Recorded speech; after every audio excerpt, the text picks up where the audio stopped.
What's going on, guys? It's Zaitsev. I am back, and I'm bringing you another Marvel Heroes build video today, and we're covering none other than the Juggernaut. Now, before we get right into the video, let me just explain something real quick to any new viewers out there. In the description box below this video, there are some timestamps for you to refer back to any ability or any point in this video that might have some useful information for you that you may have missed, or you just might have to refer back to it. So go ahead and click on the little timestamps.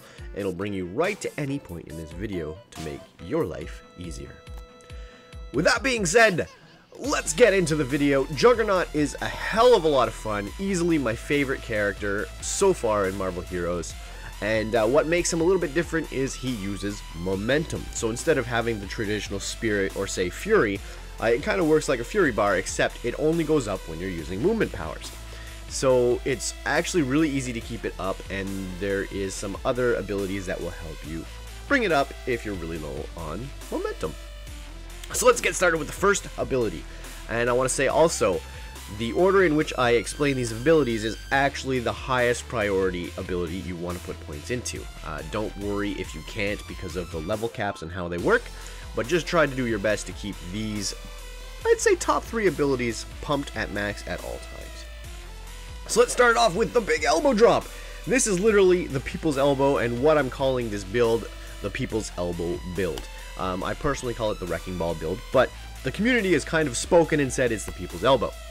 So with this ability, it's literally like a WWE elbow drop from the top ropes. It does physical damage. You want to pump this up to minimum of 40 points.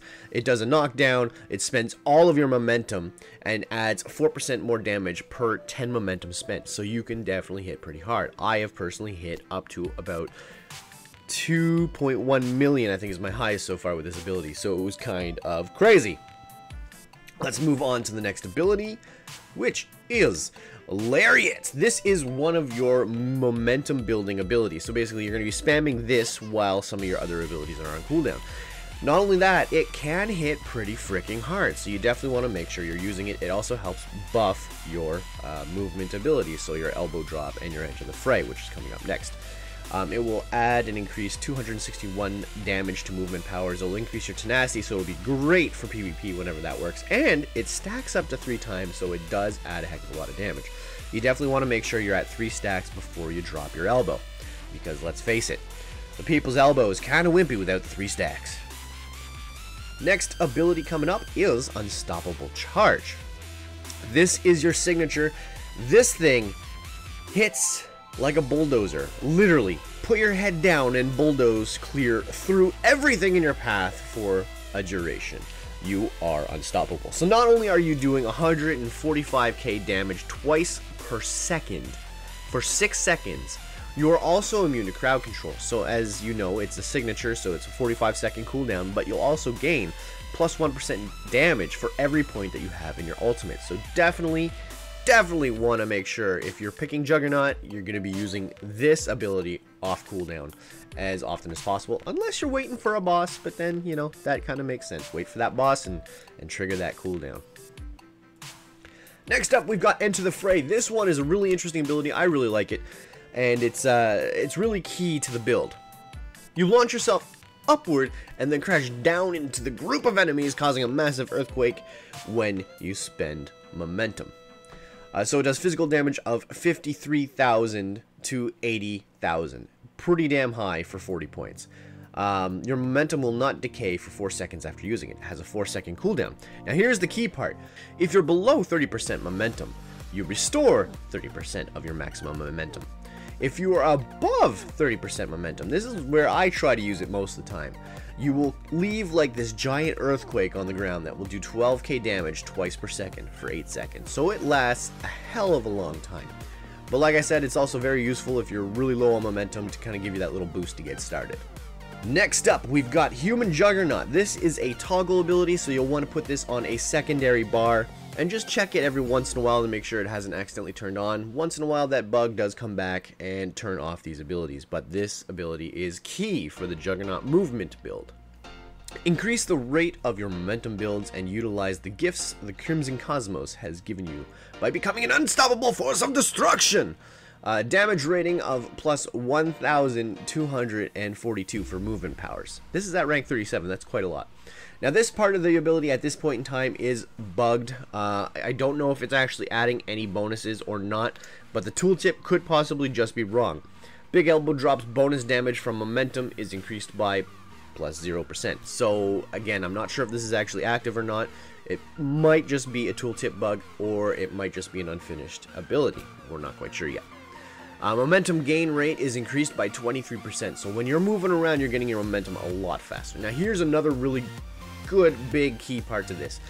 Damage negated by 15% for 8 seconds when you hit with a movement power. So this will effectively be up 100% of the time while you are moving around. So up next, we've got the Scion of Sitarak. Don the true unconquerable power of Sitarak, gaining the immeasurable power. Now this is basically a cooldown that will do stupid amounts of damage.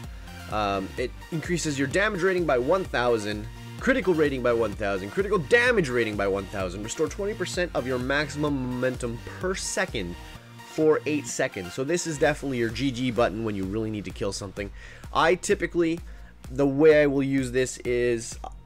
in a particular boss fight, I'll try and start off by, say, hitting this, then I'll do Enter the Fray while at maximum momentum, and then I'll hit my elbow drop, and then I'll go straight to my signature and just spin in circles and take that boss out, because, let's face it, having all that bonus damage isn't going to do a shit ton of damage. Up next, we've got the Crimson Force Field. This is your another damage negation ability and basically adds survival to you. One of the best passives in the game, I would like to say. It gives you another 10% negated damage, maximum health increase of 3,000, a defense rating increase of 2.2k, regenerate 588 health per second. So that health regen, honestly, health regen, never usually a big thing with me, but you notice it on Juggernaut. It's actually really strong. And it gives you an additional 8% block chance on attacks. Now this ability also kind of has that Phoenix Rebirth feel to it. Invulnerability activates automatically on defeat. You don't get all your health back, but you do prevent yourself from having to respawn and run in from wherever the spawn point is going to be. Now the active effect, you can actually turn on an invulnerability shield at any point in time. I leave this on my very first button because that's kind of like my usual activate button. And what it does do is it does slow down your movement speed by 25%, but it does make you invulnerable for 3.1 seconds at 33 ranks, and it has a 20-second cooldown. So it's kind of useful. I, for example, will use it on Juggernaut when I don't feel like moving out of the way of the charge. I'm just too freaking lazy, or I'm just spamming my elbow drop. And you can hit it at any point in time. It's got 0 global cooldown, which means you could be flying through the air in an elbow drop and hit it as you're flying through the air. So that has a really effective use for it. Now our next ability you want to pump some points into, it's another passive effect. It's even more freaking damage rating, which is insane, which is Can't Be Stopped. Juggernaut's momentum is built up as he moves or activates certain powers. Momentum can be spent in a variety of ways, but many powers do not require momentum to activate, and instead are simply enhanced by it. Activate to shake off and briefly gain immunity to all negative effects. So this is also your crowd control immunity ability, but I mean, there's so many other abilities that already are active and can be on your bar. I don't use the active ability for this. PvP, that might change things, but right now, I just use the passive. The passive for it increases damage rating, and it gives you critical rating for 10 seconds when you use a power. This rating is equal to 75% of your tenacity rating. Movement speed increases as you gain momentum, so that is crazy. I really love doing that. Up to 150 more at maximum momentum, so you can be running pretty damn fast as the Juggernaut. Tenacity of plus 739, so Juggernaut is going to be a monster in PvP if PvP ever gets done in a way where it's fun and useful and you know, people start using it. Up next, we got one of our abilities you're only going to put 1 point into, Stride, and probably the best movement ability in the game. You can easily run around with this ability since you don't have a spirit cost and you can use it unlimitedly. Your travel speed is plus 550, and that does not change as you put points into this, so only 1 point is required. But what does change is while you're running, you restore more of your maximum momentum per second. So at 13 points, these are just plus skills from my 1 point that I have in here.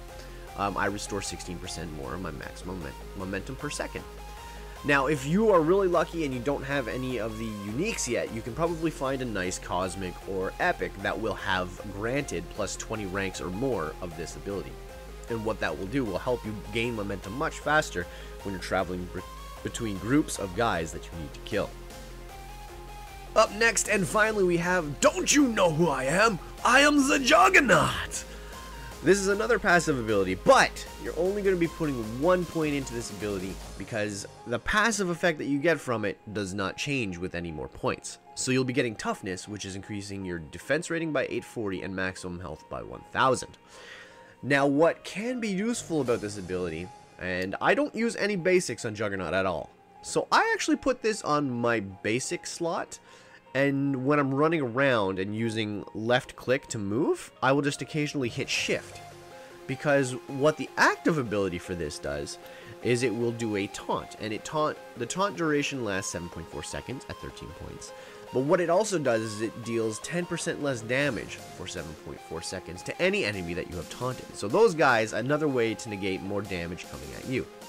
Now this can also be linked with, say, the Modoc medal, which has like mad amounts of plus damage for enemies targeting you, plus damage, and then plus damage for enemies who have been taunted. So if you were to use the Modoc medal, you would actually gain quite a lot of plus damage from this. So that's just a suggestion I'm throwing out there, but we'll cover medals in just a second. Let's talk rotation priority. Now this is actually one of the easiest quote-unquote rotations that you'll ever really need to know. Basically, you'll be using Lariat until you hit maximum momentum. Roughly for me right now, I use it 6 times, and then I use the elbow drop. But before using the elbow drop, what you want to do is anytime after 30%, you want to use Enter the Fray, because then you'll drop the Earthquake dot on the ground, and it's a wide area, so it'll do a fair amount of damage. But once you hit maximum momentum, all you gotta do is hit that elbow drop. Now at the same time, you gotta keep in mind that the signature is very useful for building up momentum and not needing to use your elbow drop. So you can use that, run around if it's on a boss, run in circles, get the momentum back up, and then drop the elbow after you come out of it. Keep in mind too that the cooldown that you can use, Scion of Sideric, should be used on bosses, or whenever you're in a situation, say in Cosmics, where you're just being really overwhelmed. It's definitely a good way to clear an area very quickly if you're in trouble. Alright, let's talk stat priority. We're going to start off with the most important and go to the not quite as important stats. So starting off, very first stat that you want to pump up as much as possible is Spirit, or in Juggernaut's case, Momentum. So anything that grants plus Spirit or plus Momentum is very, very important for Juggernaut, as all of his damage will scale with how much maximum momentum you have. So like the People's Elbow, you always want to drop your People's Elbow whenever you're at maximum momentum, because that will do the most damage on a Brutal Strike or a Critical Strike. Up next, you want to get your power level, physical mainly, but anything that increases power in general, up to a minimum of 2.5k. You can easily hit at least 4k with lots of good gear, so just keep that in mind as you're building up. You want to get your crit between 25 and 28%, somewhere in that range, and you're in good shape. You get a lot of procs with Juggernaut to gain more crit, so getting like tons of crit rating is not necessarily important. With all your procs going, you'll probably hit between 40 and 45% crit, which is quite alright. Your Brute Strike rating, you definitely want to get that pretty high, between 35 and 40%. 20% of that, keep in mind, you can get from your Blessed Artifacts, so that's one way you can go about doing that. Brute Strike damage is definitely one thing you want to focus on, and one of the last most important stats. You want to get your Brute Strike damage between 3 and 4k. This will increase your damage by roughly 300% from what I can remember. I'm actually sitting at about 12,000 Brute Strike rating, and that's why I can hit for over 2 million damage on my People's Elbow from time to time. So it's definitely good to pump up that Brute Strike rating. It can do some serious damage. Alright, let's talk best slot legendaries to use. I would personally say the Emcran Crystal would probably be the best because it starts off with the very first stat giving you plus 200 momentum. The rest of the stats are also very beneficial, so it's definitely a #1 item that you'd like to go for. I personally went with something else because I like to experiment, and I went with the Ultimate Nullifier. The Ultimate Nullifier adds a crap ton of Brute Strike damage, and that's why I was able to get between 10 and 12k Brute Strike. I would definitely put the Ultimate Nullifier and the Savage Axe in the same category, and it just comes down basically to what stats you need. The Savage Axe will give you a lot of Brute Strike damage and survivability, so it's also very good to pick that one up. Some other good alternatives, though, are the Norn Stones, which can add some strength and health, or the Gungnir. The Gungnir can give you some crit if you're really lacking some crit in your gear. Alright, let's talk medallions. Now, this is kind of all over the place with the medallions. I personally say the #1 medallion to use would be the Electra medallion. It will give you crit on your movement abilities, it will give you health regen. There's a lot of really good stats on the Electra medallion. However, on the other side of the coin, on that kind of same #1 slot, I would almost say the MODOK medallion would be really good. Now, I'd only go MODOK if you have all your crit, your Brute Strike all really high. But what the MODOK medallion will do is it will give you plus damage for anything attacking you, plus damage in general, and then plus damage on top of that for anything that's taunted. So as I spoke about taunting before, you could probably use that to gain some serious damage. Very close second place to Electra, I would say Grim Reaper. Again, it'll give you a lot of Brute Strike damage, it will give you Brute Strike rating, it will give you health on defeats. So it'll give you some survivability, it's just not as strong as Electra, but a very close second. Third, I would say Curse Medallion would be very good. Again, if you need some more crit rating on your abilities, all of Juggernaut's area abilities are also considered melee, so this will definitely be a very effective medallion to use if you also can't access the Electra medallion, the Grim Reaper medallion, or the MODOK. Tombstone is a very good follow-up medallion. I paired him up with Doc Ock. The Doc Ock medallion is also very good, so Tombstone has melee damage and health. The Doc Ock medallion has critical on area powers, so it's definitely a very useful one, but the only thing is, the Lariat is not considered a area power, so I kind of knocked the Doc Ock medal down a little bit from that. And finally, 2 medallions. If you can't get access to any of these other medallions that you could use, I would say Bullseye, very generic, lots of crit and crit damage on there. Or Kingpin, some health on picking up items, and some melee damage increases. So those are all very useful medals to use. Not the best, but definitely good if you have nothing else.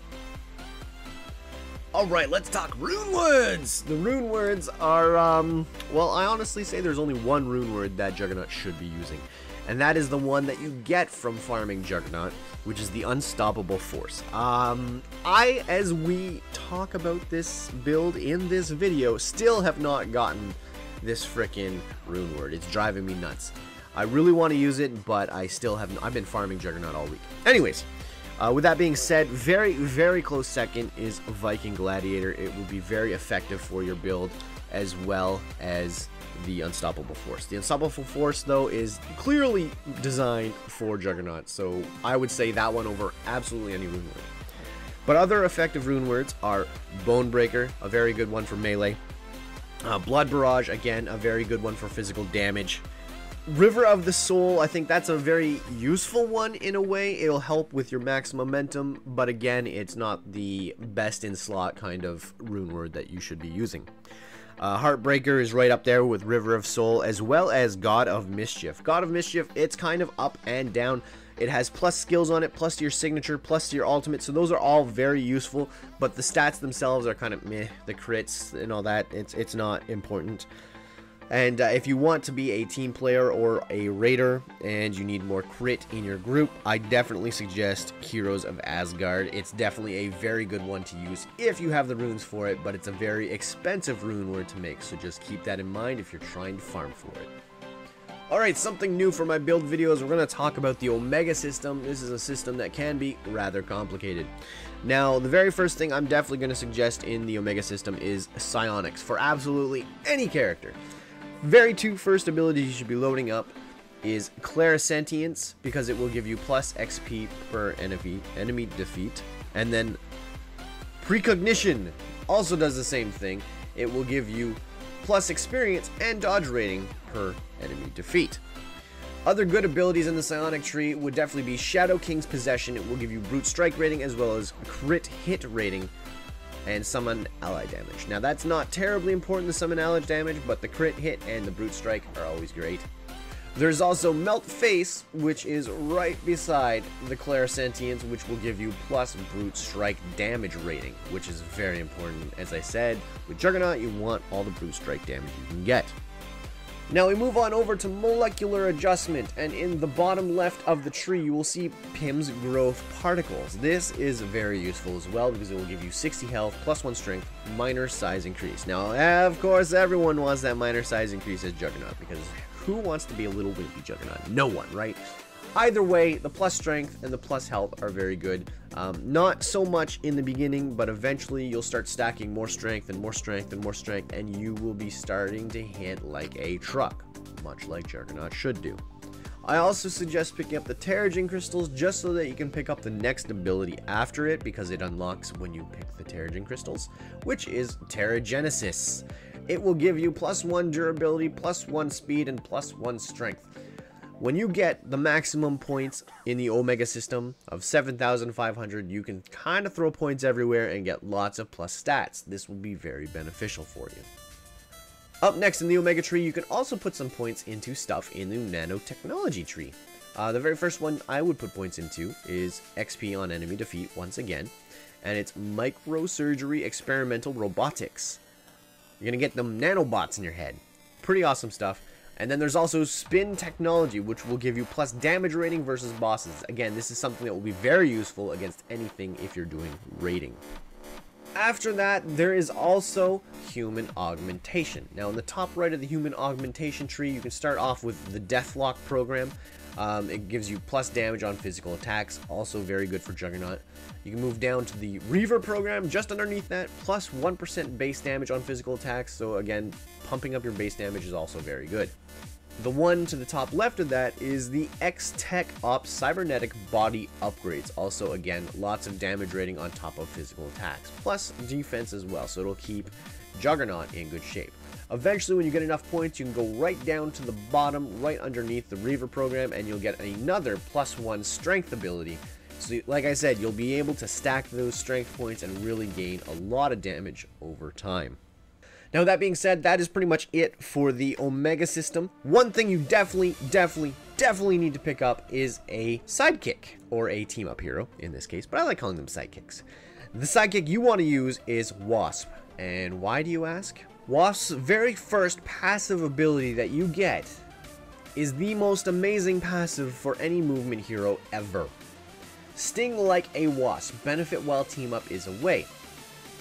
20% base damage for 2 seconds when you use a movement power. Now, you might think, oh, there might be an internal cooldown. No. This is literally used infinitely on Juggernaut. Whenever you're moving, you are going to be gaining that 20% increased base damage. I am sitting at about 40% increased base damage. Again, another reason why I'm hitting for almost 2 million almost all the time. And finally, some notable items that I would use if you don't already have them. Try and get them.